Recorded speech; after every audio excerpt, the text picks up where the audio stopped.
Bienvenue, chers auditeurs, pour une nouvelle enquête fascinante avec le célèbre Hercule Poirot. Nous aimerions savoir d'où nous écoutez-vous et quelle heure est-il chez vous en ce moment.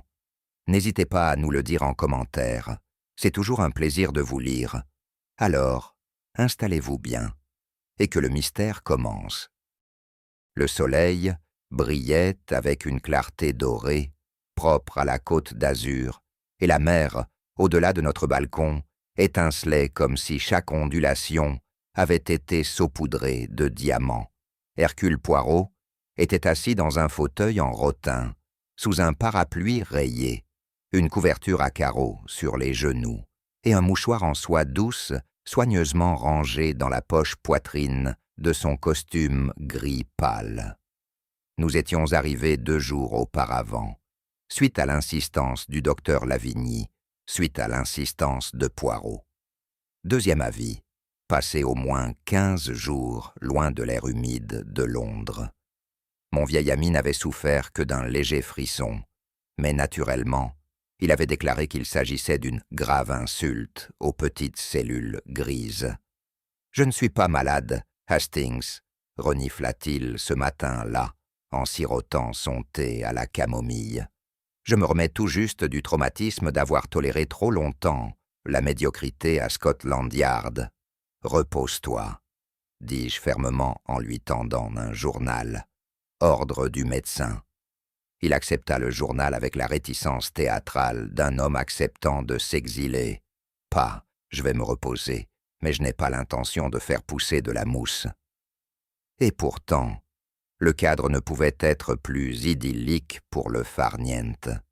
L'hôtel des Vagues était un vieil endroit cossu, avec des plafonds en forme de dôme, un piano en acajou dans le hall, et un concierge avec une moustache presque aussi belle que celle de Poirot. Nous avions réservé pour 10 jours, et je l'avoue, l'idée de longues promenades, de nuits chaudes et de parties de cartes sans fin m'avait rempli de joie. Poirot, bien sûr, était déjà de plus en plus agité. Ce matin-là, il observa l'activité sur la promenade avec un intérêt croissant. « Et ça, dit-il en désignant son journal enroulé, c'est le casino Lucienne. Je crois qu'ils ont la roulette, le baccarat et peut-être l'intrigue. » J'ai gémi intérieurement. Voilà pour le repos. Ce soir-là, après quelques légers débats, par lesquels je veux dire que Poirot a finalement obtenu ce qu'il voulait, nous nous sommes dirigés vers le célèbre casino Lucienne, un imposant édifice de pierre blanche et de verre qui brillait comme un gâteau de mariage sous les lumières du soir. À l'intérieur, tout n'était que velours doux et voix feutrée. Des serveurs en gants blancs se déplaçaient discrètement entre les tables où la fortune chuchotait à chaque mouvement de poignet. Poirot, à ma grande surprise, ne se dirigea pas directement vers la roulette, mais se tenait en haut du grand escalier, scrutant le sol, comme un général sur le point d'entrer dans la bataille. Et c'est alors que la véritable représentation a commencé. Un silence tomba sur la pièce, alors qu'un grand gentleman, aux cheveux argentés, se levait d'une table près du centre de la salle. Je l'ai reconnu dans les pages de société. Réginald Vance, le magnate milliardaire connu aussi bien pour son génie que pour son ego. Sa présence a fait tourner les têtes, non seulement à cause du smoking bleu nuit impeccable qu'il portait, mais aussi à cause de l'audace de sa voix. « Mesdames et messieurs, » annonça-t-il en levant un verre, « ce soir je place mon dernier pari. » Il y a eu quelques applaudissements amusés. Il sourit comme un loup. Pas seulement des jetons, pas seulement des cartes, mais tout. Un pari contre le destin, contre le temps lui-même. Un dernier pari avant de me retirer de la scène mondiale. Poirot pencha la tête. « Mélodramatique, n'est-ce pas ?» murmurai-je. La moustache de Poirot se contracta. « Mais non, Hastings, un homme ne parle pas de métaphores à une table de roulette, à moins qu'il ne joue avec plus que de l'argent. » Autour de Vance se tenait un petit groupe, chacun d'eux impeccablement habillé et pourtant distinctement éloignés les uns des autres. Une femme en perles qui semblait ne pas regarder directement son mari. Un homme mince aux yeux de faucon, avec un verre de cognac et les poings serrés. Un homme plus jeune, avec une attitude de joueur. Une femme avec un foulard, trop serré, autour du cou. Et un concierge, aux yeux sombres, se tenait légèrement derrière eux, observant tout le monde. C'était, murmura Poirot, un rassemblement de masques. Je ne comprenais pas encore ce qu'il voulait dire.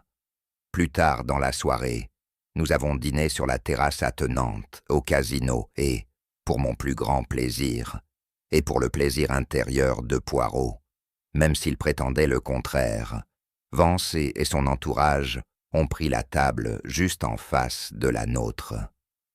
L'atmosphère, malgré la chaleur de la soirée et la douce lueur des bougies, était tendue de fils invisibles. Le plus jeune homme, Julian Arkwright, je me souviens de quelque part, s'est penché et a ri un peu trop fort. « Tu vas tous les choquer, Reggie. Quel est le pari cette fois? La roulette russe ?» Vance rit. « Disons simplement, Julian, que j'ai misé sur quelque chose de bien plus significatif que des balles. La femme à côté de lui, Camille, sa femme, peut-être, remuait sa soupe sans la goûter. Elle portait une broche de saphir, éblouissante dans la lumière, mais ses yeux s'éteignent ailleurs, comme si elle comptait les étoiles qu'elle seule pouvait voir. En face d'eux était assis Victor Layton, ancien partenaire commercial devenu adversaire des tabloïds, qui sirotait son verre sans rien dire. Mais ses yeux se plissaient à chaque fois que Vance parlait. À côté de lui, une femme âgée et vêtue d'un vert foncé, Evelyn Drake, soupira théâtralement. « Tu as toujours aimé le théâtre, Reginald, mais parfois, chérie, tu confonds le drame avec le destin. » Seul le concierge, Luc Moreau, restait silencieux, servant avec une précision minutieuse et un léger sourire. Pourtant, je l'ai vu jeter un coup d'œil à Vance, comme s'il attendait quelque chose. Poirot se pencha vers moi. « Regardez, Hastings, ils ne sont pas venus pour un dîner, ils sont venus pour rendre des comptes. » J'ai ri. Vous imaginez des choses. Il n'a pas répondu. Mais à la lueur des bougies, ses yeux avaient déjà commencé leur travail. Il était un peu plus de minuit lorsque le message arriva. J'étais revenu de la terrasse et j'avais trouvé Poirot assis près de la fenêtre de notre suite, une tasse de chocolat chaud intacte à son coude et un petit froncement de sourcils d'insatisfaction sur le front. « Vous êtes agité » ai-je observé. « Naturellement » a-t-il répondu sans me regarder. « Je suis troublé, mon ami, non pas par la maladie, mais par l'atmosphère, l'air de ce casino. » Il crépitait, oui, comme l'électricité statique avant une tempête. Et notre monsieur Vance, il fait une déclaration qui n'est pas théâtrale, mais fataliste.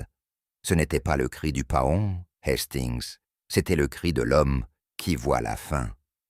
Avant que je puisse répondre, il y eut un son, glissé, quelque chose a glissé sous notre porte. Poirot se leva immédiatement. « Ah ah !» dit-il doucement, « et voici le tonnerre. » Il récupéra l'enveloppe et la tint délicatement entre deux doigts. Il n'y avait ni nom, ni sceau, seulement une seule feuille de papier pliée à l'intérieur. Je me penchai plus près et lis par-dessus son épaule. « Il joue avec la mort, monsieur Poirot. Arrêtez-le si vous le pouvez. » Il n'y avait aucune signature, aucune marque, aucun indice sur l'expéditeur. Juste cette simple phrase effrayante. Les yeux de Poirot se plissèrent. « Vous voyez, Hastings, quelqu'un d'autre ressent la tempête. Et ce n'est pas seulement moi qui soupçonne que le pari final de M. Vance n'est peut-être pas de son propre choix. » « Que devons-nous faire ?» j'ai demandé. Poirot fourra le message dans sa poche de poitrine et regarda la nuit. On attend, mon ami. Pour l'instant, on observe. Et demain, je pense, les cartes seront sur la table. Le matin est arrivé trop radieux. Le soleil de la Riviera venait à peine de se lever sur les collines qu'on frappa à notre porte. Fort, urgent et incontestablement officiel, c'était le directeur de l'hôtel, flanqué d'un gendarme. Son visage était pâle et moite comme une huître. « Il y a eu un incident malheureux », a-t-il commencé. « Monsieur Vance a été retrouvé. Il est mort. » J'ai cligné des yeux. « Mort ? Mais nous l'avons vu hier soir. Il était... » Poirot leva la main. « Où a-t-il été trouvé ?»« Dans sa suite privée. La porte était verrouillée de l'intérieur. Aucun signe d'effraction. Nous pensons qu'il s'agissait d'un suicide. » Poirot ne bougea pas, mais son expression changea minutieusement. Il échangea un regard avec moi, puis se tourna vers le gérant. « Vous nous permettrez de voir la pièce ?» Le directeur hésita. Le gendarme, à ma grande surprise, hocha la tête. La réputation de M. Poirot le précède. La suite était opulente. Des boiseries sombres, un piano à queue et d'épais rideaux de velours tirés pour protéger du soleil du matin. Reginald Vance était affalé dans un fauteuil près de la fenêtre, un verre de cognac à ses côtés. Une légère odeur d'amande persistait dans l'air. Le médecin, déjà présent, l'a prononcé « cyanure ». Une fiole était posée sur le bureau. Une note, non signée, lisait simplement « Le pari final est perdu ». Cela semble assez clair, a déclaré l'officier. Il était découragé. Il a perdu lourdement la nuit dernière. Peut-être que c'était prévu. Poirot se pencha pour examiner la scène. Il n'a rien touché, bien sûr que non, mais ses yeux n'ont rien manqué. « Ah !» murmura-t-il. Et pourtant, le verre est placé dans la main gauche. Monsieur Vance était droitier, n'est-ce pas ? J'ai froncé les sourcils. Est-ce important ? Poirot se tourna vers moi, les yeux brillants. « Mon ami, tu penses ? Mais tu n'observes pas. Le suicide est pratique, mais il est rarement bien rangé. Et ceci, il fit un geste vers la pièce, est aussi rangé. » Il recula et ajusta sa cravate. « Non, Hastings, ce n'est pas la fin d'un homme vaincu. C'est le fin de partie d'un homme qui gagnait. » Le matin, qui a suivi la découverte du corps de Reginald Vance, a été voilé de chuchotements, tandis que le soleil azuréen brillait sur les toits de tuiles rouges et les balcons blanchis à la chaux de l'hôtel des Vagues. À l'intérieur, un voile de malaise flottait de couloir en couloir, tel un parfum persistant. C'était juste après le petit déjeuner. Poirot, bien sûr, ayant disposé ses quartiers de pamplemousse selon une parfaite symétrie géométrique. Lorsque nous fûmes appelés par un coup discret à la porte, le visiteur n'était autre que Jacques Desroullards, directeur du Casino Lucienne, un homme dont le nœud papillon semblait repasser avec une précision mathématique. « Messieurs, commença-t-il d'une voix douce et fastidieuse, je viens avec une proposition délicate. » Poirot haussa un sourcil. « Ah, une proposition, monsieur. Il est tôt pour les affaires. Peut-être voulez-vous dire intrigue ?» La moustache de Desroullards se contracta, mais elle ne faisait pas le poids face à celle de Poirot. « Il y a eu un incident terrible, comme vous le savez. La gendarmerie croit à un suicide, mais il y a des murmures parmi le personnel, parmi la clientèle. » Poirot se pencha en avant. « Les murmures, monsieur, sont souvent plus honnêtes que les déclarations. Ils viennent du ventre, pas du cerveau. » « J'avais espéré, » poursuivit Desroullards, évitant soigneusement tout contact visuel direct, « que vous et votre associé pourriez rester dans le casino pendant quelques jours, en tant qu'observateur, bien sûr, officieusement. Les invités vous font confiance, monsieur Poirot. Votre présence pourrait calmer leurs nerfs, ou révéler ce qu'ils ne diront pas à la police. Poirot pressa le bout de ses doigts. Alors, vous demandez à Hercule Poirot de jouer le rôle du miroir tranquille, oui? Celui qui réfléchit, mais ne parle pas. Un rôle des plus inhabituels, mais pour vous, monsieur de Roulard, et pour la cause de la vérité, j'accepte. Bien sûr, j'avais moi-même des questions. Au premier rang d'entre eux, pourquoi le directeur d'un casino était-il si désireux d'étouffer un supposé suicide, alors que nous suivions de Roulard à travers les sols en marbre poli jusqu'à la scène du crime? Je ne pouvais me débarrasser du sentiment que les cartes étaient à nouveau distribuées, mais cette fois, sous la table. La veuve nous a reçus dans le salon-jardin de l'aile privée du casino, une section réservée aux invités VIP et aux gros joueurs, avec ses rideaux couleur crème, ses hautes feuilles de palmier et son léger parfum de chèvrefeuille qui flotte dans l'air. Camille Vance, aujourd'hui la femme la plus riche de la Riviera, peut-être d'Europe, portait son deuil avec élégance, mais pas avec tristesse. Elle était vêtue de mousseline noire, d'un long voile épinglé sur des vagues auburn et d'un seul bracelet en diamant à son poignet gauche qui captait la lumière du soleil comme de la glace. Ses yeux restaient cependant froids. « Section, merci d'être venu, monsieur Poirot, » dit-elle d'une voix basse et égale. « Je suppose que vous êtes ici pour confirmer ce qu'ils murmurent tous dans mon dos. Que j'ai conduit mon mari jusqu'à sa fin ?» Poirot s'inclina doucement. « Madame, je ne suis là que pour écouter, observer et poser les questions qui se murmurent en silence. » Elle fit signe vers un siège. « Demandez alors. » Il n'a pas commencé par les enquêtes habituelles. Au lieu de cela, il observa ses doigts, instables, pas de chagrin, mais de tension.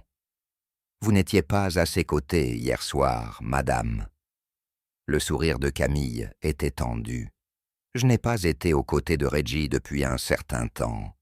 Nous nous étions éloignés. Il préférait la compagnie des joueurs et des fantômes. » « Vous faites référence à Madame Evelyn Drake ?»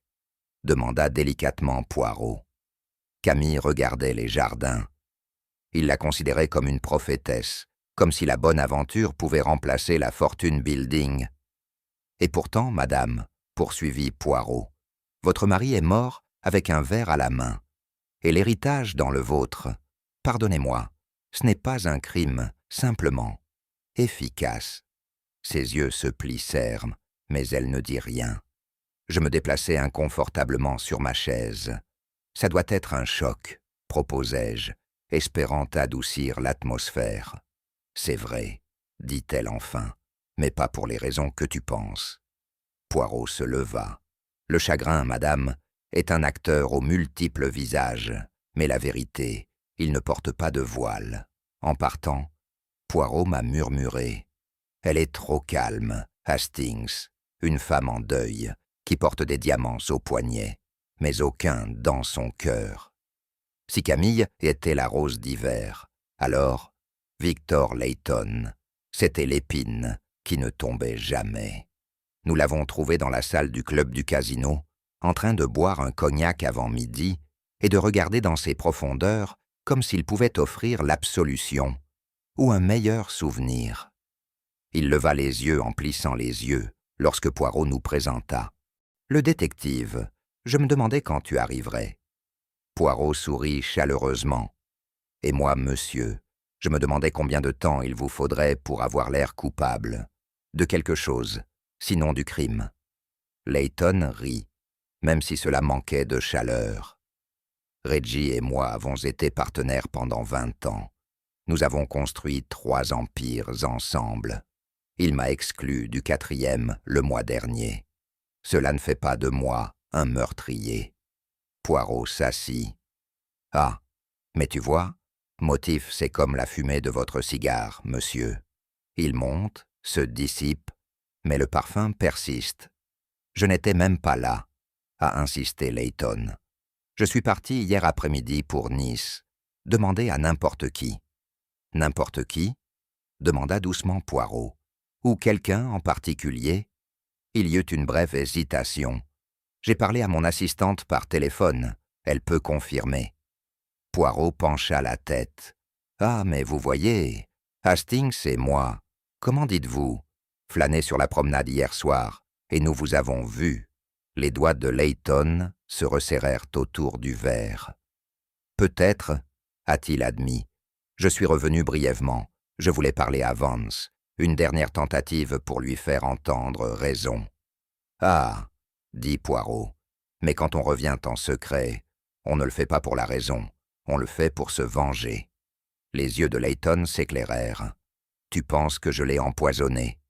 Je pense, dit Poirot en se levant, que vous avez menti sur l'endroit où vous étiez, ce qui, même si ce n'est pas un crime en soi, est plutôt gênant lorsqu'un homme est retrouvé mort dans le même bâtiment que vous prétendiez avoir quitté. Alors que nous sortions, j'ai murmuré. Pensez-vous vraiment qu'il l'a fait? Poirot secoua la tête. Non, Hastings, c'est un homme fier et amer, mais pas venimeux. Il cache quelque chose, oui, mais pas le crime.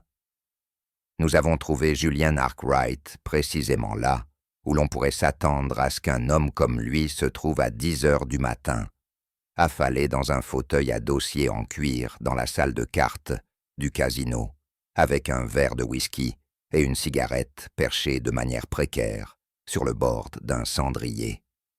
Julian avait l'élégance insouciante d'un homme qui avait vécu de chance et de charme plutôt que de discipline. Son costume était froissé, sa cravate de travers, et pourtant il dégageait ce genre de charisme dangereux qui faisait que les gens les négligeaient tous les deux. À notre approche, il haussa un sourcil avec quelque chose entre l'amusement et l'irritation. « Ne me dis pas que tu es là pour m'accueillir, » dit-il en souriant. « Non, monsieur, » dit doucement Poirot. « Pas encore. » Julien rit. C'est réconfortant. Poirot ne lui rendit pas son sourire. « On vous a vu entrer dans la suite de monsieur Vance hier soir. » Julian écrasa sa cigarette. « Et si c'était le cas? Je suis allé le voir. Il m'a invité.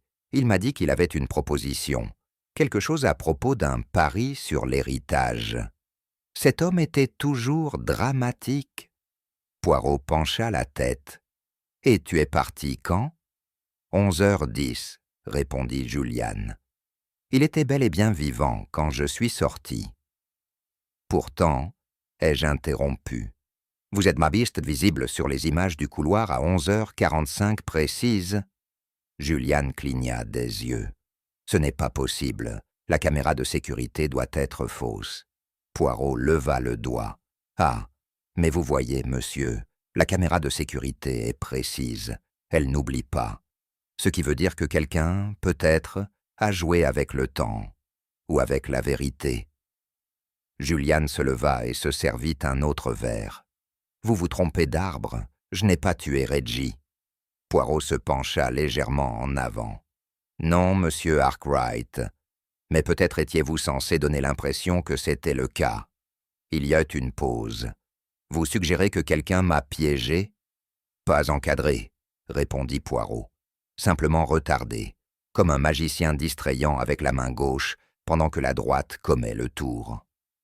Alors que nous quittions le salon de cartes, j'ai jeté un coup d'œil en arrière.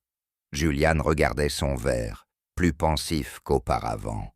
« Je ne l'aime pas, » dis-je dans un souffle. Poirot eut un petit sourire. « C'est Hastings. Pourquoi il est utile? L'homme qui suscite la suspicion est rarement celui qui le mérite. Notre prochaine visite nous a conduits à l'atrium, ensoleillé du spa du complexe, où Evelyn Drake, l'ancien amant devenu confident spirituel, s'était retiré après l'annonce de la mort de Vance. Elle était assise près de l'étang de Carpescoy, un foulard en soie, enroulé comme un serpent autour du cou, et un jeu de cartes de tarot soigneusement posé sur la table à côté d'elle. « Je savais que tu viendrais, » dit-elle avant même que nous nous soyons présentés. « Vous êtes clairvoyante, madame? » demanda Poirot, pas méchamment. « Je suis sensible au changement, a-t-elle répondu.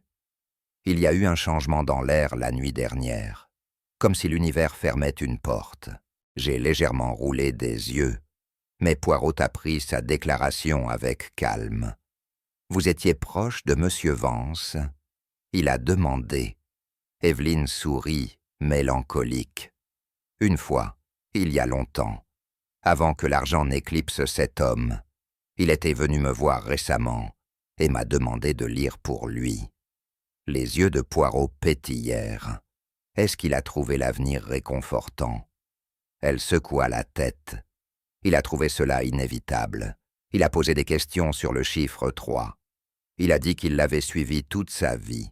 Naissance, trahison, affaires. Il a dit qu'il en rêvait. 3 portes, 3 morts, 3 pertes. Fascinant, murmura Poirot. Et que disaient les cartes? Ils ont mis en garde contre le caractère définitif. Un pari qui ne pouvait pas être défait. Je lui ai dit de ne pas le prendre, que le résultat était déjà écrit. Saviez-vous ce qu'il entendait par pari final? J'ai demandé. Evelyne m'a regardé, puis de nouveau Poirot. Seulement qu'il avait parié quelque chose de précieux, pas d'argent, quelque chose de plus profond, et il craignait la perte plus que la mort. Poirot l'étudia attentivement. Vous parlez avec des symboles, madame, mais les symboles cachent souvent la vérité. Elle se pencha à voix basse. Nous portons tous des symboles, monsieur. Vous portez l'ordre, je porte l'intuition. Mais même les symboles saignent à la fin. Alors que nous sortions, j'ai demandé « Croyez-vous tout cela, Poirot ?» Il hocha légèrement la tête. Pas les prédictions, Hastings, mais la peur. C'était réel. Monsieur Vance n'avait pas peur de mourir. Il craignait d'abord de perdre quelque chose. Le concierge du casino Lucienne était le genre d'homme qu'on ne remarquait pas, jusqu'à ce qu'il soit trop tard. Luc Moreau avait une présence aussi douce que la soie, et aussi polie qu'un sol de salle de bal. Il était toujours là, derrière un bureau, dans un coin, près d'une porte, sans jamais avoir l'air d'arriver ou de repartir. Poirot, bien sûr, l'avait immédiatement remarqué. « Vous voyez, Hastings, dit-il alors que nous descendions l'escalier de marbre menant au hall, dans une maison de secret, c'est l'homme qui détient les clés qu'il ne faut jamais sous-estimer. » Luc se tenait derrière son bureau poli, ajustant un vase d'orchidées blanches. Il a fait une petite révérence lorsque nous nous sommes approchés. « Messieurs, dit-il d'une voix douce comme du velours, puis-je aider? »« Je devrais être très reconnaissant, » répondit Poirot. « Nous avons parlé avec les invités. Mais maintenant, il faut parler avec la maison elle-même, et c'est vous, monsieur. » Luc incline modestement la tête. « J'observe, je n'interviens pas. »« Mais observer, c'est savoir, » répondit Poirot. « Et vous, je pense, en savez beaucoup. » Luc réfléchit un instant. Monsieur Vance était un invité compliqué. Il avait beaucoup de visiteurs, beaucoup d'habitudes. Mais il faisait confiance à peu de gens. Poirot se pencha plus près. « Et tu étais l'un des rares ?» Une pause, puis un petit clin d'œil. Il a demandé que certains colis lui soient livrés discrètement, un coffre-fort privé, des dossiers verrouillés. Il m'a fait brûler une lettre non ouverte. Et hier soir, j'ai demandé. Luc hésita. Il a organisé une réunion juste avant minuit, 5 personnes, puis il les a renvoyées, seuls. Poirot's brows rose. But alone, he did not remain, n'est-ce pas? Luc le regarda longuement.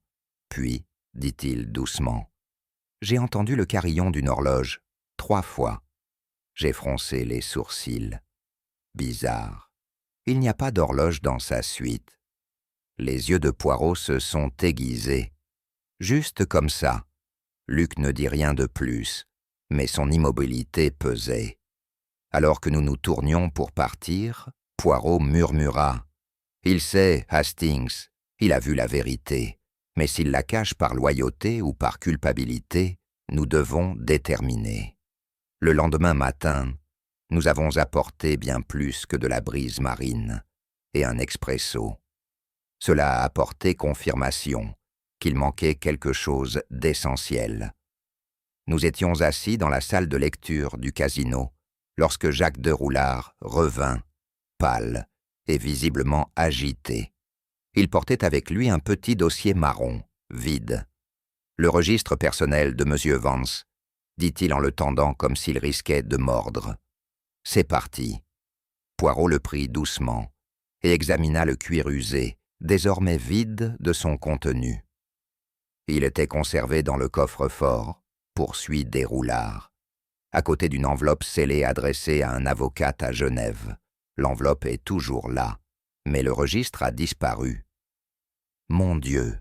murmura Poirot. « Quelqu'un a pris l'esprit de cet homme, même après sa mort. » J'ai regardé par-dessus son épaule. « Vous pensez qu'il contient quelque chose d'incriminant ?»« Non, Hastings, » répondit Poirot. « Quelque chose révélateur. Monsieur Vance était beaucoup de choses, mais il n'était pas négligent. S'il tenait un registre codé, paris, schéma, confidence cryptée, c'était pour une raison. Et quelqu'un ne voulait pas qu'on le retrouve, ai-je ajouté. Juste comme ça. » Poirot se leva, le regard perçant. « Il est temps, mon ami, de revoir Monsieur Layton.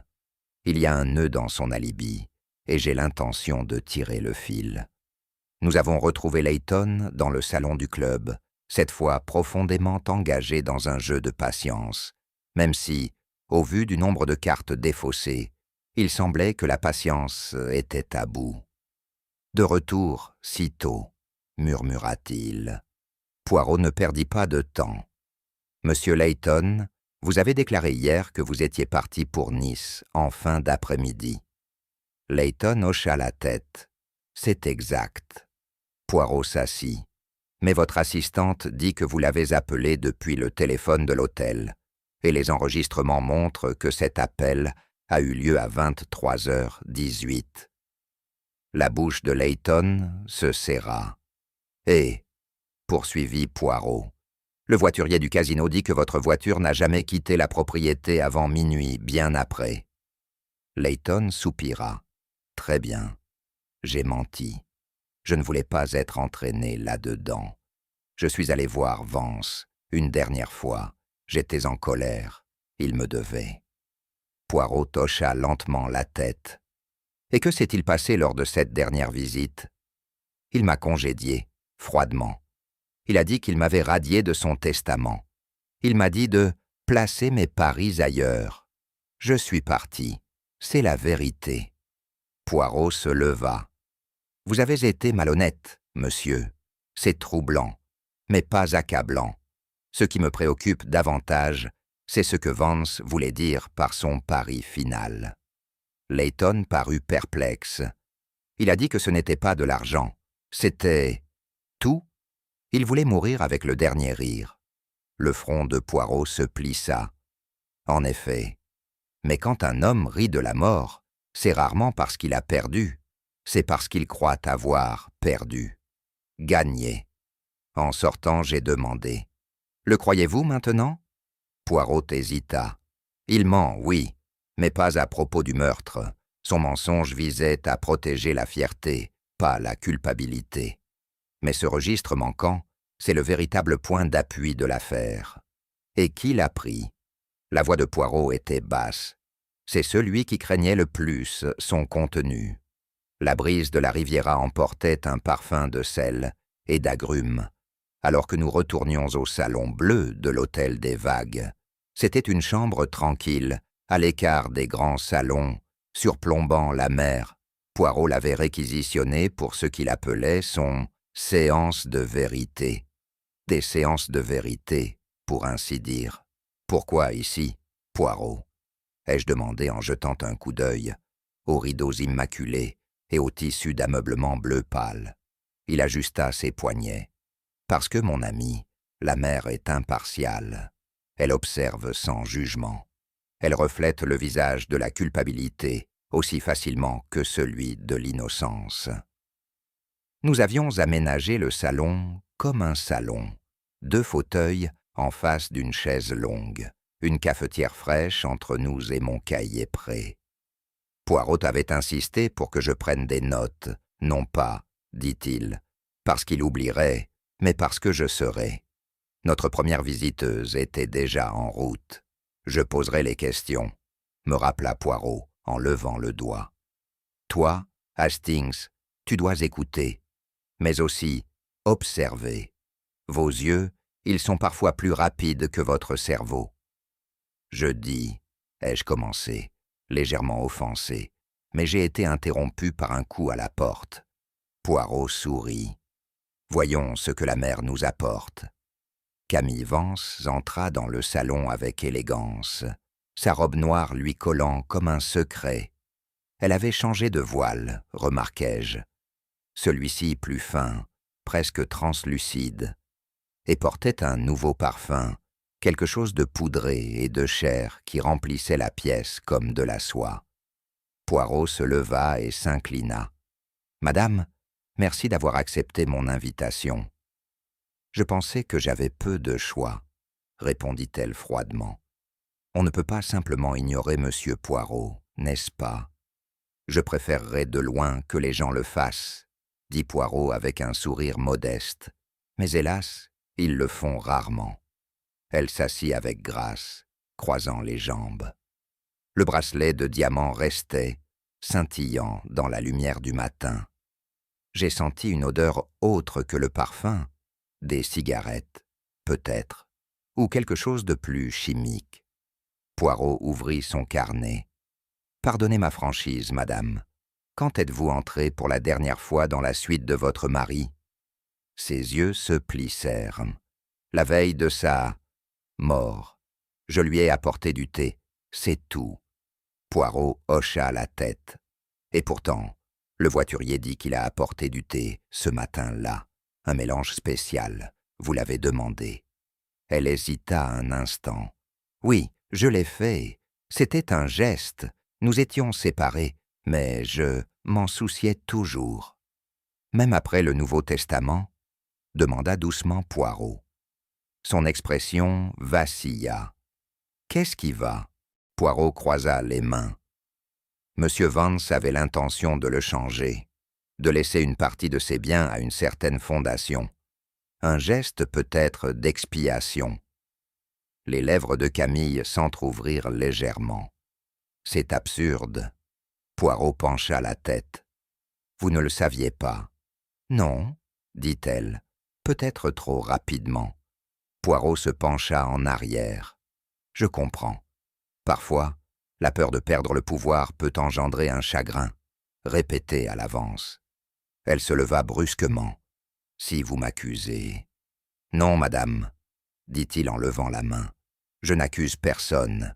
Je me contente d'observer et de me souvenir. » Tandis qu'elle quittait la pièce, je me tournai vers Poirot. Qu'est-ce que c'était qu'un testament ? « Il n'y a pas de testament, Hastings ?» a-t-il déclaré. « Pas encore, mais il y avait le intention. Et cela, en matière d'argent, peut être plus dangereux que la réalité. Notre prochain invité est arrivé comme une brise venant d'une saison plus sombre. » Evelyn Drake portait une nuance de vert forêt profond, ses cheveux attachés en une longue tresse et ses yeux ombragés par quelque chose que je ne pouvais pas vraiment nommer. Elle portait un petit sac à main noir et le posa doucement, comme s'il contenait des vérités fragiles. « Monsieur Poirot, » dit-elle d'une voix basse et riche, « croyez-vous que les morts portent des dettes ?» Poirot lui proposa un siège. « Madame, je crois que ce sont les vivants qui sont accablés par de telles choses. Mais les morts, ils laissent derrière eux des registres. Certains peuvent être lus, certains doivent être déchiffrés. » Elle sourit faiblement et prit sa place. Reginald avait de nombreuses dettes, pas toutes financières. « Tu étais proche autrefois ?» demanda Poirot. « Il y a des années, » dit-elle, « avant les tours, les yachts, la célébrité. à l'époque où il ne jouait qu'avec des cartes. Poirot hocha la tête. Et pourtant, vous êtes venu le voir avant sa mort. Je ne suis pas venu, dit-elle. Il m'a convoqué. Il m'a dit qu'il avait besoin de clarté. Il a parlé de 3 chiffres, 3 erreurs. Il pensait que son temps était compté. Que lui as-tu dit? Elle ouvrit son sac et en sortit une carte de tarot. Je lui ai dit que la mort n'était pas la fin, mais une transformation. J'ai haussé un sourcil. Poirot resta immobile. Et a-t-il parlé de peur? Elle hocha lentement la tête. Il avait peur de l'obscurité. Il avait construit un empire sans rien montrer. Il voulait parier une dernière fois, pas pour de l'argent, car signification. Poirot l'observa. Et a-t-il mentionné son fils? Cela l'a surprise. Elle cligna des yeux. Fils? Poirot sourit doucement. Pardonnez-moi, madame, une hypothèse seulement. Evelyne se leva. Si Réginald avait des secrets, je n'en faisais pas partie. Mais j'ai vu le prix à payer.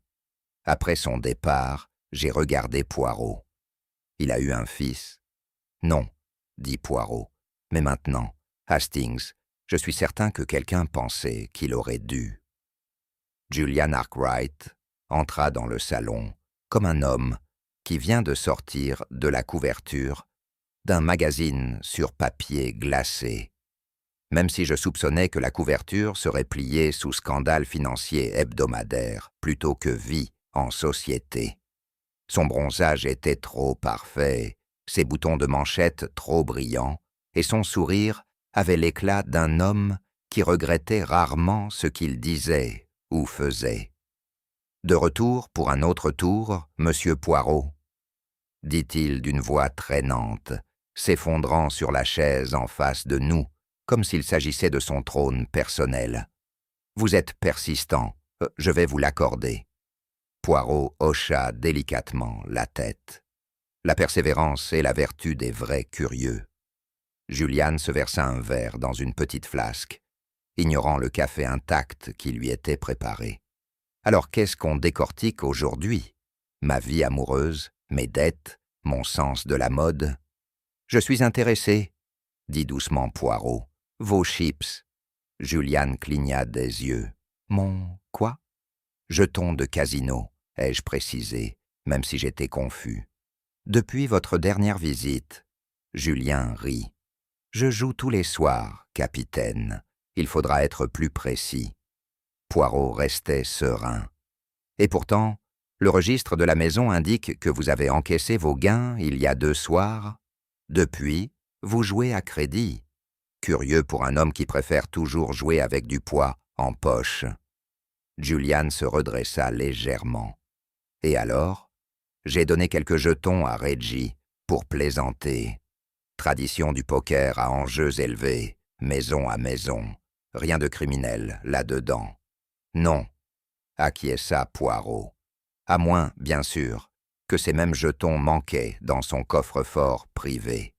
À moins que le montant manquant corresponde exactement au nombre indiqué. Et à moins que votre nom, monsieur Arkwright, ait été commodément rayé du journal des invités pour cette heure-là. Le sourire de Julian s'effaça. Poirot se pencha. La bravade, c'est impressionnant. Mais en dessous se cache l'inconfort. Julian se leva, époussetant les peluches invisibles de son revers. « Je ne l'ai pas tué, si c'est ce que tu cherches. » Poirot pencha la tête. « Ah, mais quelqu'un. Je voulais te peindre comme si tu avais pu le faire. » Julian quitta la pièce avec un air fanfaron, pas aussi ferme qu'à son entrée. J'ai regardé Poirot. « Vous pensez qu'il est innocent ?» Poirot tapota le côté de sa tempe. « Ce n'est pas un ange, mais ce n'est pas le diable que nous recherchons. Pas celui-là. » Le soleil du matin s'était déplacé à ce moment-là.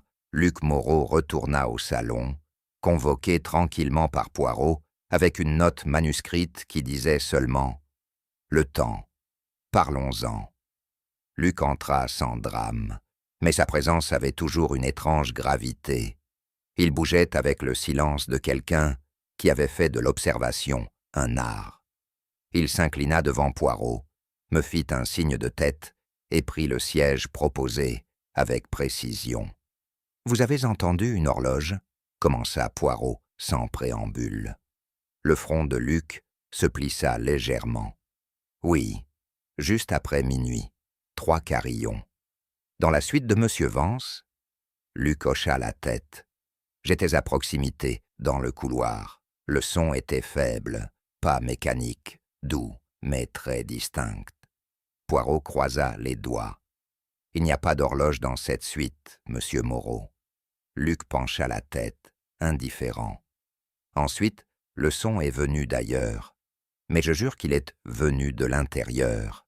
J'ai jeté un coup d'œil à Poirot. Peut-être que quelqu'un a apporté une horloge de voyage ? Luc secoua la tête. Non, je connais l'acoustique de ce couloir. Ce n'était pas une petite horloge. Les carillons résonnaient, comme ceux d'une longue caisse. L'expression de Poirot changea subtilement, ses yeux se plissant. Une horloge de grand-père ? Il n'y en a qu'une à cet étage, dans l'ancienne salle de lecture, dans l'aile est. Luc hocha légèrement la tête. Cette porte était fermée. Poirot se leva presque brusquement. « Viens, Hastings, apportez vos oreilles. » Nous avons suivi Luc dans un étroit couloir menant à l'aile est. Là, niché dans une salle de lecture oubliée et bordée d'encyclopédies chargées de poussière, se trouvait l'horloge. Poirot l'examina un instant, avant de montrer sa base polie. « Des empreintes de pas, » murmura-t-il. « Frais. Quelqu'un est venu ici récemment. » Il vérifia le pendule. C'était toujours le cas. « Ça n'a pas sonné depuis des jours, » a confirmé Luc. « C'est uniquement ornemental. » La voix de Poirot devint douce. « Puis quelqu'un a voulu que nous pensions le carillon venait d'ici. Mais ils ont diffusé un enregistrement de la suite de Vance. Un haut-parleur, j'ai demandé. « Peut-être, mais plus probablement, » répondit Poirot. « Un téléphone ou un gramophone. » Pourquoi ? Poirot se tourna, les yeux flamboyants d'une soudaine clarté. « Pour créer un faux moment dans le temps, Hastings, un carillon fantôme, et ce faisant, pour ancrer un mensonge. Ce n'est pas le nez de Poirot qui nous a conduits au feu, c'est la fumée. » Nous traversions le couloir arrière du casino, lorsqu'une odeur âcre nous envahit, faible mais indubitable.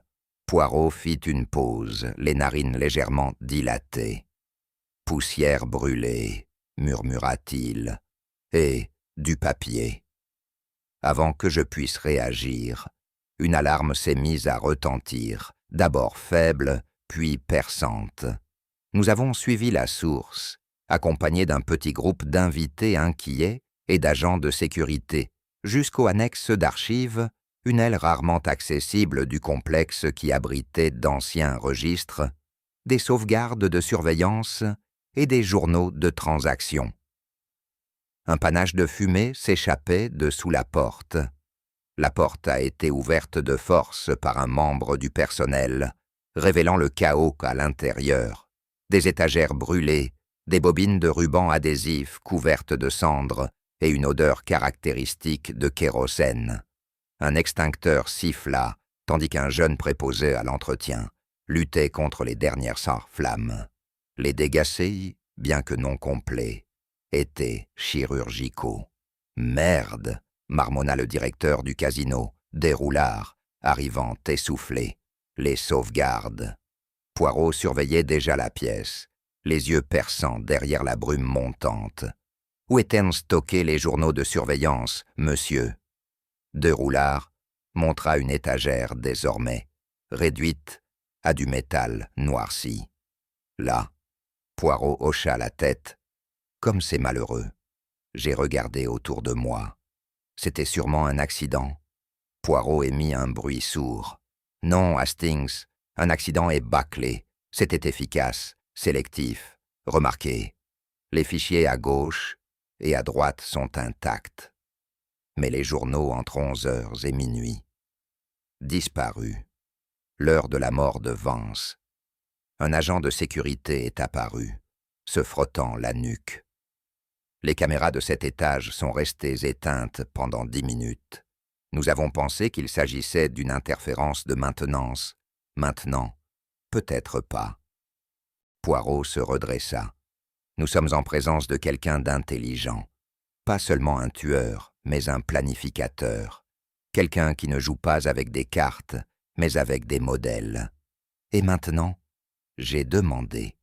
Maintenant, dit doucement Poirot, nous étudions l'esprit de M. Vance. Si nous ne pouvons pas trouver la vérité dans les images, nous la trouverons dans les chiffres. De retour dans notre suite, Poirot disposa un curieux assortiment sur la table basse. Un imprimé de Casino sur l'historique des paris de Reginald Vance, une page de journal manuscrite récupérée dans un tiroir caché de sa suite, et surtout un diagramme du journal. Suite de Fibonacci. Vous voyez, Hastings, dit Poirot en tapotant la spirale sur le diagramme. Le grand mathématicien Fibonacci a découvert une séquence dans laquelle chaque nombre est la somme des deux précédents. Cela se produit dans la nature, dans l'article, et, apparemment, dans le journal de décès de Reginald Vance. Il m'a tendu la page du journal. Les chiffres étaient griffonnés d'une main soignée, mais obsessionnelle. 1, 1, 2, 3, 5, 8, 13, et ainsi de suite. À première vue, poursuivit Poirot, un schéma inoffensif. Mais regardez, sous chaque numéro, il correspond à un mai. J'ai examiné la liste. Paris sur la roulette, les mains sur le baccarat, et même les paris sportifs. Mais les enjeux correspondaient étrangement aux chiffres. La 5e entrée avait 5 000 € misés, le 8e, 8 000. Le 13e, cependant, était vierge. Sur quoi pariait-il? J'ai demandé. Sa vie, Hastings, dit solennellement Poirot. Le 13e était son dernier pari, un pari sans maison, sans jeu, seulement la mort. Je l'ai regardé. Il était obsédé, a poursuivi Poirot, avec des modèles, avec le destin, et en prouvant qu'il pouvait même vaincre la faim. Mais quelqu'un d'autre le savait. Quelqu'un qui a vu le modèle, peut-être même avant Vance lui-même, et a choisi d'intervenir. Tu veux dire qu'ils utilisaient le modèle? Poirot eut un petit sourire. Ils exploitaient Hill. Ils savaient que le 13e pari allait arriver, que cela ressemblerait à un suicide, et ils se sont assurés que c'était le cas. Tard dans la soirée, Poirot se tenait sur le balcon de notre suite, regardant la mer sombre comme de l'encre. La Riviera en contrebas scintillait de lumières et de murmures, mais l'expression du détective était loin d'être festive. « Il est temps, dit-il enfin. »« Pourquoi ?» ai-je demandé en le rejoignant avec 2 verres de vin. Pour tirer le rideau sur le spectacle, les acteurs ont joué leur rôle, les fausses pistes ont mené, la vérité attend maintenant dans les coulisses. Tu sais qui a fait ça? Oui, Hastings, et plus que ça, je sais pourquoi. Il se tourna complètement vers moi. J'ai pris des dispositions. Tous les principaux acteurs nous rejoindront demain à midi au grand salon.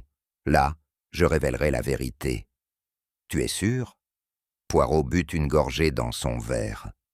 Il n'y a qu'une seule personne qui avait le motif, les moyens et l'esprit pour orchestrer une illusion aussi précise. Et les autres? Il hocha lentement la tête. Ils ont bien joué leur rôle, mais au final, il ne peut y avoir qu'un seul chef d'orchestre pour une telle symphonie. J'ai levé mon verre. Alors voici la vérité. Il l'a fait teinter doucement. À la justice, mon ami, et au pari final. Le grand salon du Casino Lucienne avait été réaménagé. Fini les tables de baccarat, la roulette et les lumières scintillantes. À leur place se trouvait une longue table ovale drapée de velours, entourée de chaises à haut dossier. Les rideaux étaient tirés. Les lustres se sont éteints. Il y avait maintenant une solennité feutrée dans la pièce, une sorte de tension théâtrale, comme si la pièce elle-même retenait son souffle.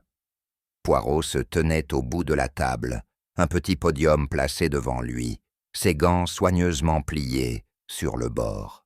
« Ceci, me murmura-t-il en entrant, sera notre salle d'audience. » Les invités arrivèrent un par un, chacun ignorant l'invitation de l'autre, mais tous anticipant clairement quelque chose.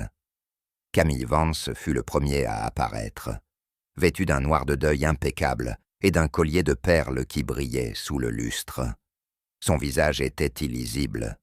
Victor Layton le suivit, la mâchoire serrée, son costume impeccable, même si une goutte de sueur trahissait son malaise.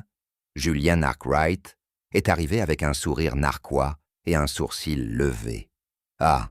dit-il en observant les autres, « donc c'est un théâtre après tout. » Evelyn Drake, en verre fluide et en soie, balayée par son mysticisme habituel, serrant sa bourse de tarot comme une relique sacrée. Et enfin, Luc Moreau entra sans fioriture, ne s'arrêtant que brièvement sur le seuil, avant de s'asseoir tranquillement près du mur. Poirot attendit que tout le monde soit assis avant de s'avancer. « Mesdames et messieurs, » dit-il d'une voix calme, délibérée et autoritaire, « vous êtes ici parce que vous avez chacun joué un rôle dans les dernières heures de M. Reginald Vance, certains en connaissance de cause, d'autres non. Mais le temps des ombres est révolu. Cette pièce, elle sera désormais une chambre de clarté. » Il fit une pause. Le silence était absolu. « Dans un instant, je vous révélerai au MS commis le crime, et comment. Mais d'abord, nous commençons par des mensonges. Avec celui qui disait d'être à Nice. » Tous les regards se tournèrent vers Victor Layton. Les doigts de Victor Layton se resserrèrent autour du verre d'eau minérale devant lui. Je pouvais voir les signes révélateurs, le tic de sa mâchoire, la façon dont son talon tapait légèrement contre le sol en marbre. Un homme préparé à la confrontation, mais pas à la vérité. « Victor Layton, » dit Poirot d'un ton sec, « vous avez prétendu être à Nice la nuit de la mort de M. Vance. » Victor hocha la tête avec raideur. « C'est exact. » « Et pourtant, » poursuivit Poirot, « nous avons 3 points de contradiction. 1. Un appel téléphonique que vous avez passé à votre assistant, passé non pas depuis Nice, mais depuis le standard de l'hôtel, ici. 2. Le voiturier du casino confirme que votre voiture est restée garée, dans le garage souterrain, jusqu'à minuit passé.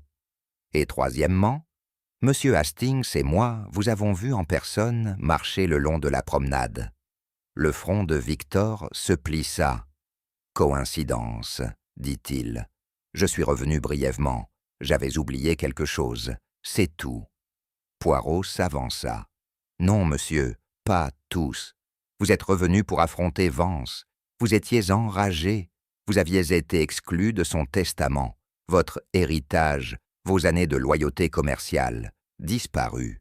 Vous aviez un mobile. Je ne l'ai pas tué. » « Peut-être pas, » dit doucement Poirot. « Mais vous avez menti. Et les mensonges, monsieur, c'est comme de l'huile sur de l'eau. Ils se répandent. » Camille jeta un regard de côté.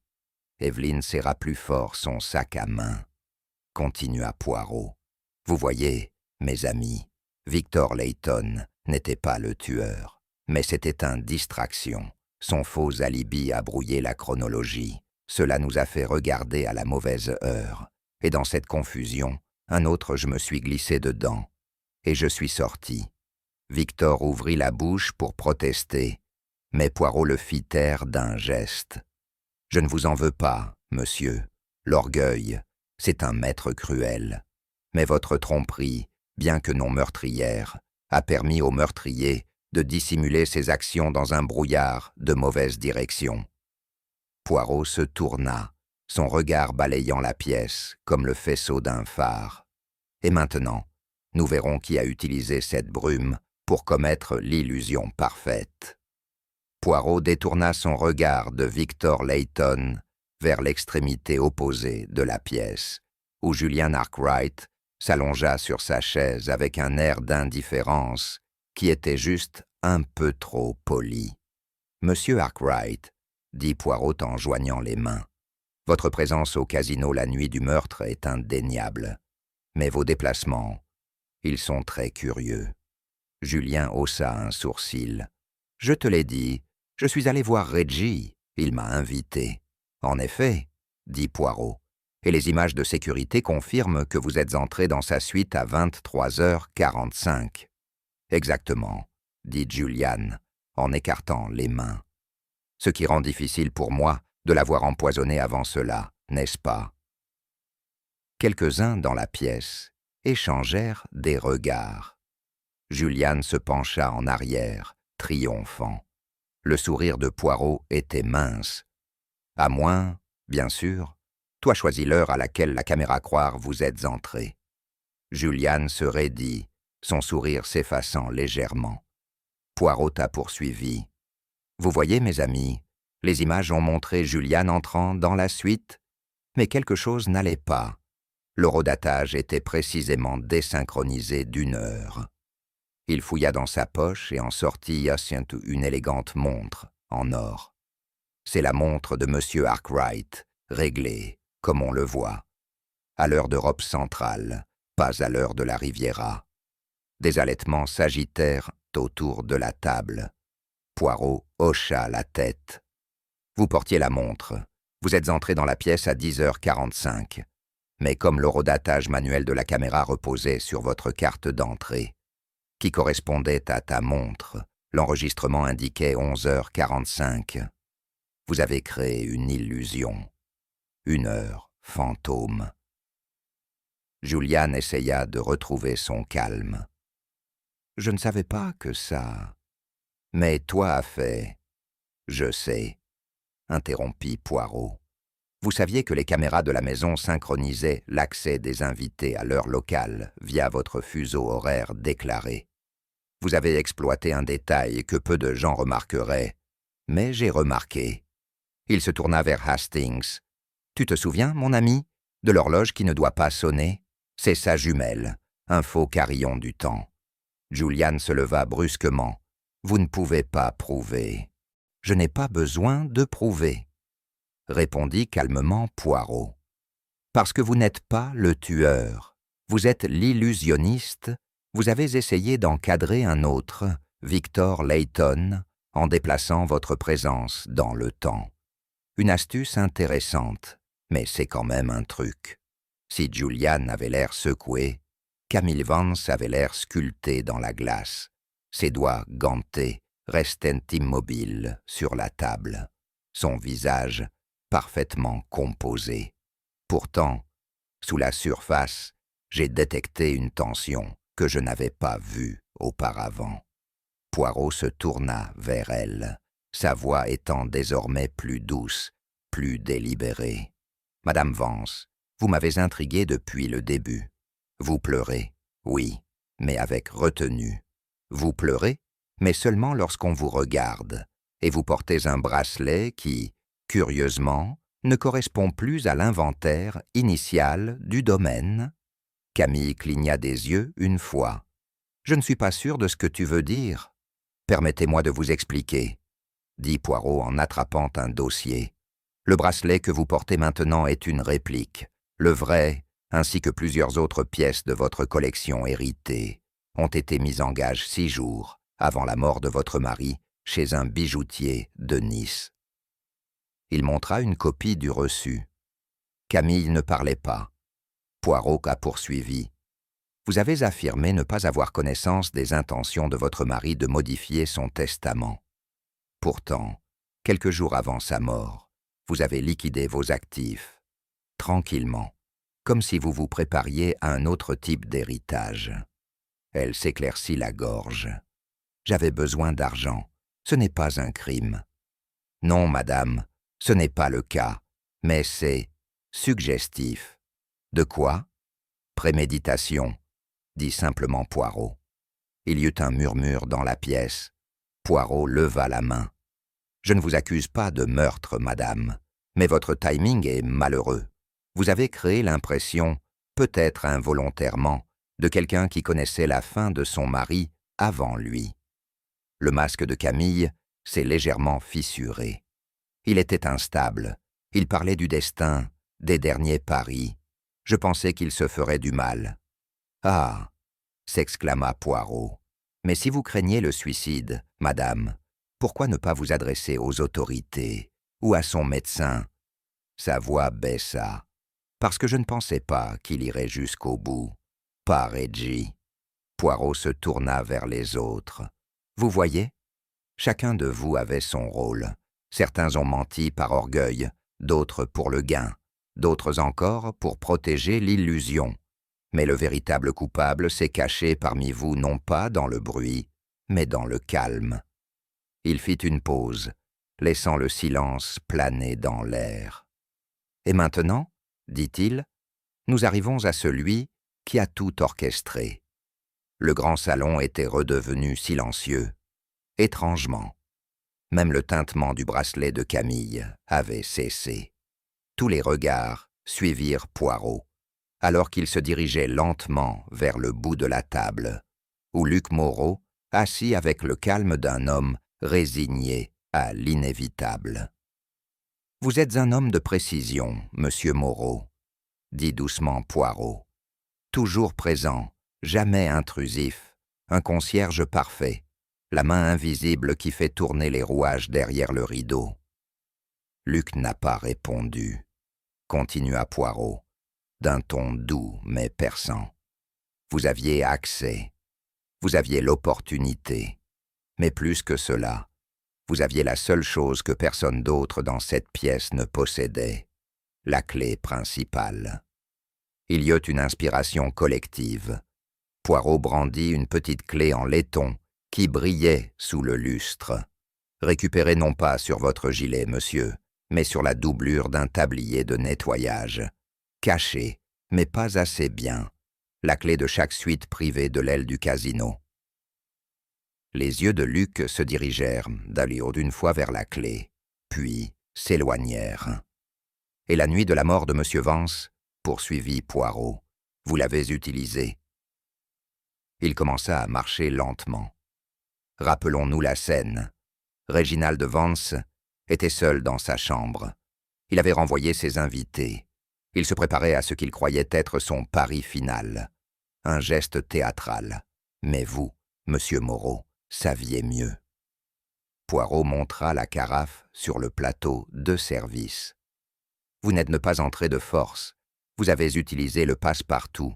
Vous lui avez apporté un verre, peut-être par courtoisie, peut-être en prétendant qu'il avait été envoyé par le directeur du casino. Et dans ce verre, vous avez placé du poison, pas dans la carafe. Non, Vance était un homme méticuleux. Il remarquait un changement d'odeur, mais un verre simple, non. Il le siroterait sans soupçon. Poirot désigna le dossier sur les genoux d'Hastings. La toxicologie a confirmé que le cyanure était présent, uniquement dans les résidus du verre à boire, pas dans la bouteille, pas dans l'air. Et la pièce? Ah, la pièce était verrouillée, de l'intérieur. J'ai cligné des yeux. Alors comment? Poirot leva le doigt. Monsieur Moreau attendit. Il s'attarda dans le couloir jusqu'à ce que le corps s'immobilise. Puis il revint, une fois de plus avec sa clé, pour faire disparaître toutes les preuves. Il s'est de nouveau éclipsé, a verrouillé la porte derrière lui et a quitté la pièce sans être dérangé. Luc ne dit rien. Il resta parfaitement immobile.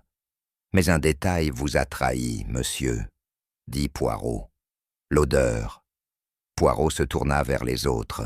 « Quand Hastings et moi sommes entrés dans la suite, j'ai senti deux choses, des amandes et polonais. Le type utilisé sur les poignées de porte en laiton, récent, frais. Il recula. Seul quelqu'un qui aurait verrouillé cette porte de l'extérieur, après avoir empoisonné la boisson, aurait laissé cette trace, et un seul homme avait la clé. Luc croisa les mains. Je ne savais pas qu'il mourrait si vite, dit-il enfin, la voix calme. Mais je savais qu'il allait mourir, j'y ai veillé. Le silence fut épais, après la confession de Luc, mais Poirot n'avait pas fini. « Non, monsieur, dit-il doucement, presque avec pitié. Vous avez veillé à bien plus que sa mort. Vous avez veillé à sa punition, parce qu'il ne s'agissait pas simplement d'un meurtre. C'était un acte de vengeance, un calcul né non pas de l'argent ou du pouvoir, mais de sang. » Luc releva brusquement la tête. Poirot tapota à nouveau le dossier. « Nous n'avons trouvé aucune trace de votre nom dans le journal des invités. Aucun lien avec Vance dans les archives publiques.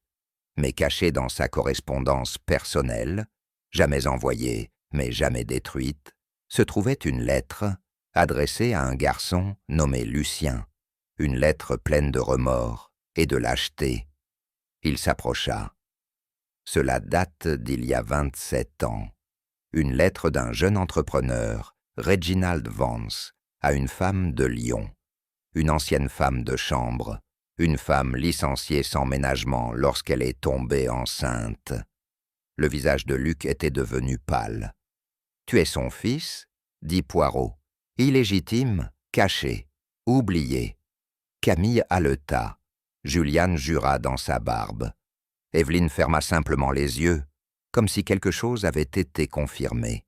Continua Poirot. « Vous avez été élevé par votre mère, vous avez pris son nom, et quand elle est morte, vous êtes venu ici, sur la Riviera, à l'endroit où il tenait désormais sa cour comme un roi, et vous vous êtes approché, silencieusement, observé. » Luc parla enfin. Il savait. Poirot hocha la tête. Oui, c'était le vrai sens de son pari final. Pas un jeu de fortune, mais un calcul. Il avait l'intention de vous nommer publiquement comme son héritier. Poirot leva un papier plié. Cette page non signée a été retrouvée derrière un panneau dans la cave à vin. Cachée, oui, mais pas perdue. Elle contenait ses instructions de faire don de sa fortune et de nommer Luc Moreau comme son fils légitime. Les mains de Luc tremblaient.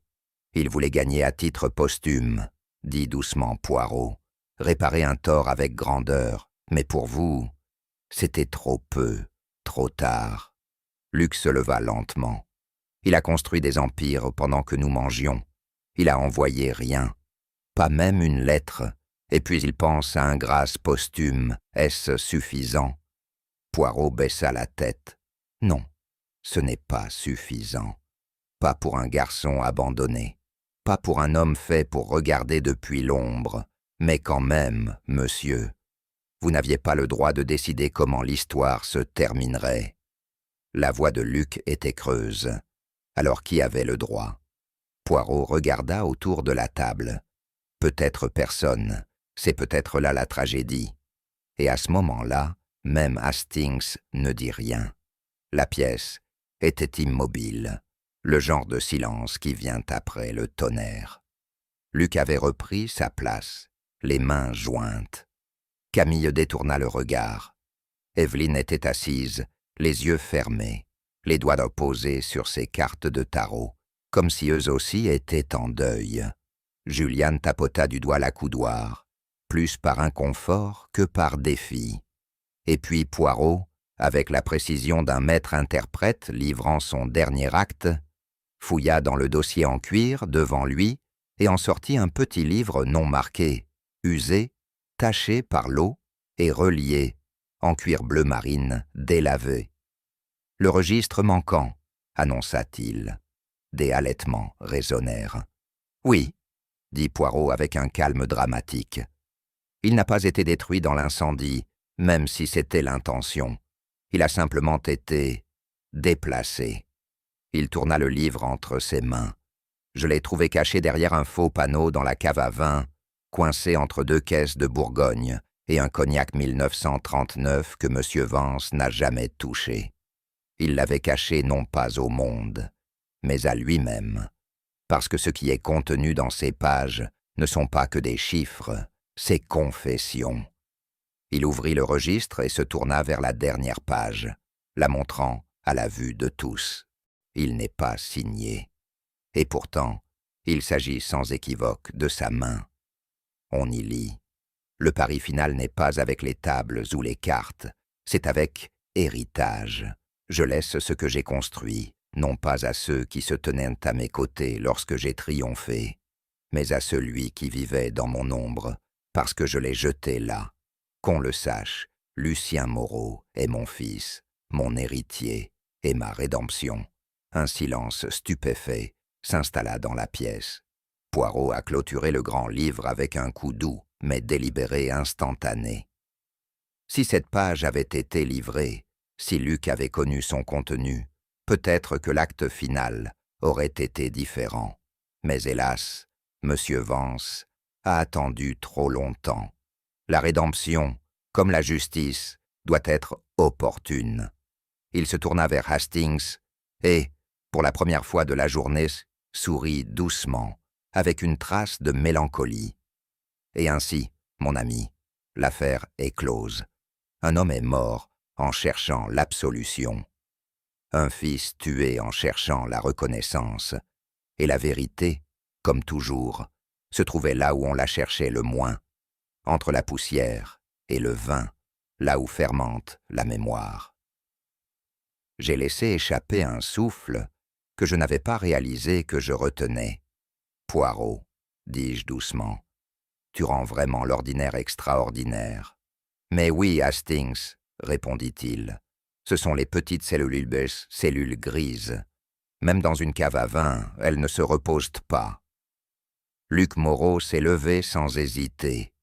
Il ne trembla pas, ne détourna pas le regard et ne tenta pas de fuir. Le silence dans le grand salon s'approfondit, comme si la pièce elle-même retenait son souffle, attendant qu'il le nie. Mais le déni n'est jamais venu. Il n'y a plus rien à dire, dit-il enfin, d'une voix basse, mais inébranlable. Il a joué avec des empires, avec la vie des gens. Je lui ai fait son dernier pari, un pari qu'il ne pouvait pas gagner. Poirot restait immobile, les bras croisés, le regard indéchiffrable. Camille Vance expira brusquement. Vous l'avez empoisonné pour vous venger. Luc se tourna vers elle. Je l'ai empoisonné parce qu'il méritait justice, pour la mère qu'il a rejetée, pour la vie qu'il m'a refusée. Juliane marmonna quelque chose, mais Poirot fit taire la pièce en disant doucement « Laissez-le parler ». L'expression de Luc n'était ni pleine de remords, ni triomphante. J'ai travaillé à ses côtés pendant 2 ans. Je l'ai vu charmer les gouvernements, trahir ses amis, détruire ses rivaux d'un simple geste de signature. Il avait du pouvoir, oui, mais pas de conscience. Et quand il a appris qui j'étais, il n'a rien fait. Mais il allait te nommer, dit doucement Evelyne. Les yeux de Luc se tournèrent vers elle. Trop peu, trop tard. Il a attendu que cela lui donne un air noble, jusqu'à ce que cela devienne un geste. Je n'étais pas un geste, j'étais son fils. Poirot s'avança lentement. Et c'est ainsi que vous l'avez tué, pas par colère, mais par colère. Calcul, comme l'un de ses propres paris. Luc croisa le regard de Poirot. Exactement, le pari final. Poirot ne dit rien pendant un moment, puis hocha lentement la tête. Alors, il est temps que la maison se rassemble. La sécurité, qui avait été discrètement convoquée, s'est avancée. Luc ne fit aucun geste pour résister. Il ôta ses gants, son épinglette, et sortit entre eux sans se retourner. C'était fini, mais ce n'était pas fini. Le salon s'était vidé. Les chaises ont été repoussées. La lumière du soleil pénétrait à nouveau par les rideaux tirés, dansant sur le sol ciré, comme pour tenter de nettoyer le poids qui persistait encore dans l'air. Poirot restait près de la fenêtre, les mains croisées derrière le dos, regardant la mer. Je l'ai rejoint, toujours en train de traiter tout ce qui avait été dit et révélé. Vous le saviez depuis le début. dis-je. N'est-ce pas? Poirot haussa légèrement les épaules. Je m'en doutais. Mais la vérité, mon ami, c'est comme une flamme fragile. Il faut la protéger jusqu'à ce qu'elle puisse tenir debout, toute seule. Nous restâmes un moment silencieux, écoutant les bruits sourds du casino qui commençait à respirer derrière les murs. C'était un homme brillant, ai-je proposé. Vance, je veux dire, pour tous ses défauts. Les yeux de Poirot se plissèrent légèrement. Oui, brillant, oui, mais le génie, Hastings, n'est rien s'il aveugle l'humanité sur l'humanité des autres. En fin de compte, son plus grand échec n'a pas été la fortune qu'il a bâtie, mais les personnes qu'il a laissées derrière lui. J'ai hoché la tête. Pensez-vous qu'il aurait donné suite? Fait de Luc son héritier. Poirot se tourna vers moi. Peut-être, ou peut-être que c'était un autre jeu, nous ne le saurons jamais. Il sourit faiblement. Mais même le plus égoïste des hommes, Hastings, essaie parfois, à la dernière heure, d'acheter la rédemption. Ce n'est pas toujours accepté, mais la tentative, cela mérite d'être noté. De retour dans notre suite, je versai 2 verres de cognac et m'assis en face de Poirot, le cahier ouvert. Je l'admets, dis-je, je ne l'ai pas vu venir. La montre, le carillon de l'horloge, le grand livre, vous avez tout vu. Poirot rit doucement. Parce que, mon ami, je n'ai pas regardé à les indices, j'ai regardé autour eux. Il sirota son cognac. Les carillons. Impossible, n'est-ce pas? Parce que la suite n'avait pas d'horloge. Pourtant, Luc les entendait. Cela voulait dire qu'ils étaient censés être entendus. Un enregistrement, conçu pour créer un faux moment de mort. Et la montre de Juliane? J'ai demandé. Une erreur d'orientation intelligente, a déclaré Poirot. Il voulait que Victor apparaisse coupable, mais seul un homme coupable lui-même pourrait imaginer une telle ruse. Et Camille? Son erreur, a-t-il déclaré, a été de croire que le chagrin pouvait être répété, qu'une réplique de bracelet ne révélerait pas la vérité. Et Luc? Poirot hocha lentement la tête. Luc a joué le jeu le plus long. Il avait les clés, la patience, le motif enfoui dans des décennies de silence. Mais à la fin, c'était son calme qui l'a trahi. Tout le monde a bougé, il ne l'a pas fait. Je me rassis en secouant la tête. C'est incroyable, Poirot sourit. C'est simple, mon ami. La psychologie, elle ne ment jamais. Le cœur peut cacher, les mots peuvent tromper, mais le comportement révèle toujours. Il se leva et ajusta ses menottes. Et maintenant, dit-il, nous avons mérité un repos. Même les petites cellules grises doivent faire une sieste de temps en temps. La tempête était passée. Ou plutôt, le silence s'était installé. Plus tard dans la soirée, Poirot m'a convoqué à la cave située sous le complexe, où des tonneaux de vin dormaient en rangée et où l'odeur du vieux chêne persistait dans l'air. Il se tenait à côté d'un panneau mural étroit, maintenant légèrement entrouvert, révélant une niche non pas destinée au rangement, mais au secret. Il m'a tendu une seule feuille de papier épais. L'encre avait taché dans les coins. L'écriture, serrée, inclinée et indéniablement celle de Vance, s'était légèrement estompée à cause de l'humidité. On y lisait. En cas de décès, ce document fera office de directive. Je souhaite que la somme totale de ma fortune restante, après exécution de legs personnels mineurs, soit transférée à la Fondation des orphelins de guerre. Aucun monument, aucune statue, juste ceci. Laisser quelque chose que je n'ai jamais construit dans la vie. Hervé, il n'y avait pas de signature, aucune date. Ce ne sont que les dernières pensées d'un homme qui a bâti des empires, mais qui a eu du mal à en donner un sens. Poirot plia le papier avec soin. « Vous voyez, Hastings, dit-il, il n'avait pas simplement prévu de disparaître. Il avait prévu de laisser quelque chose derrière lui. Pas seulement un scandale ou un spectacle, mais expiation. J'ai froncé les sourcils. Tu penses, Carman, qu'il savait que Luc pourrait le tuer? Je pense, répondit Poirot. Il soupçonnait que quelqu'un pourrait le faire, et il a quand même laissé un héritage, non pas de richesse, mais d'intention. Est-ce que ce sera honoré? Poirot regarda vers les tonneaux de vin. C'est aux avocats d'en débattre, mais au tribunal moral, mon ami. Je crois qu'il a fait son geste, un dernier pari. Le lendemain matin, la Riviera brillait de son charme habituel. La lumière du soleil dansait sur les vagues, comme si rien n'avait changé. Mais pour ma part, je savais mieux. Alors que Poirot et moi nous préparions à partir, je me suis tourné vers lui. « Vous aviez raison, bien sûr, comme toujours. » Il ajusta ses poignets et sourit faiblement. « C'est un terrible fardeau, Hastings. » Nous avons tous les deux ri doucement, même si cela n'a pas vraiment atteint l'air entre nous. Pourtant, ai-je ajouté, je ne suis pas sûr de comprendre pourquoi il a tout laissé derrière lui.